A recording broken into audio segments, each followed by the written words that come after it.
projektu Celestína spoločnosti AEH vnesieme dlhodobé skúsenosti v oblasti potravinárstva, skúsenosti v oblasti spolupráce s Výskumným ústavom potravinárskym, rôznych vývojových výskumných úloh.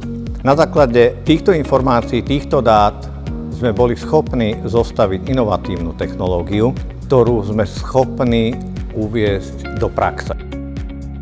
Antioxidáns tartalom szempontjából oly fontos szőlőhéj őrleményből kivonva az anyagot, illetve magolaj előállítása céljából tudott ilyen berendezéseket, műszereket venni, bevásárolni.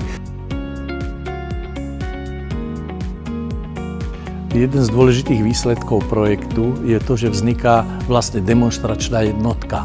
Ucelená technológia, ktorá vznikla na základe vedeckej a výskumnej činnosti, z ochoty praxe ísť do týchto nových vecí.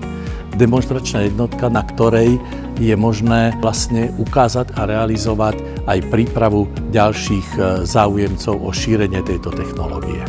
V rámci projektu sme riešili projekt spracovania výliskov z hrozna, z ktorých následne vyrábame olej z jadierok, múku zo sušených šupiek a ocot zo zextrahovanej šťavy z výliskov. Na tomto projekte sme spolupracovali s Národným poľnohospodárskym a potravinovým centrom a priniesli sme množstvo inovácií a predovšetkým sme zachovali tradičné spôsoby výroby, napríklad octu, a pomohli sme znížiť množstvo odpadov a zvýšiť efektivitu pri výrobe.